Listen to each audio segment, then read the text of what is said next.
सकता है। Difference between in, on and at. In कहां पे यूज होगा? तो इनसाइड लार्ज एरिया, बड़े एरिया में क्या यूज करेंगे? तो इन यूज करेंगे। ऑन सरफेस को टच कर रहा होगा, ठीक है। ऑन द टेबल, जैसे कोई चीज अगर ऑन द टेबल है तो एकदम सरफेस को टच करके रख रही है तो हम क्या करेंगे? ऑन द टेबल यूज करेंगे। एट स्पेसिफिक पॉइंट, किसी एक पर्टिकुलर पॉइंट पे है, ठीक है। या फिर जैसे हम टाइम में यूज कर रहे थे, किसी एक पर्टिकुलर टाइम के लिए यूज कर रहे थे ना, तब होगा।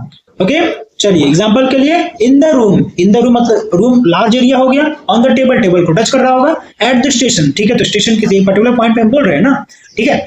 चलिए okay, example, sorry, preposition of direction और movement, this preposition show movement.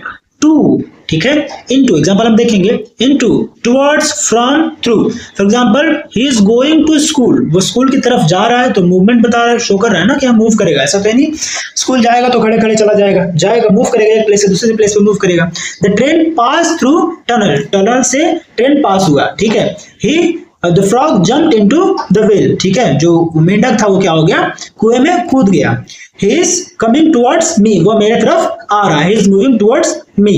Preposition of position, position बताएगा भाई, शोज पोजीशन, क्या बताएगा? It shows position. बिटवीन, ठीक है, क्या बताएगा?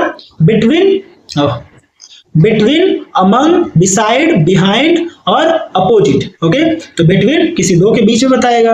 हम चलिए एग्जांपल देख लेते हैं। राम इज सिटिंग बिटवीन, देखिए हो गया, Ram is sitting between Shyam and Mohan, Mohan और श्याम के बीच में कौन बैठा है? तो राम बैठा है, तो दो लोगों के बीच में बैठा है। The school is opposite of bank, जो स्कूल है वो किसके अपोजिट है? तो बैंक के अपोजिट है, मतलब जस्ट सामने है।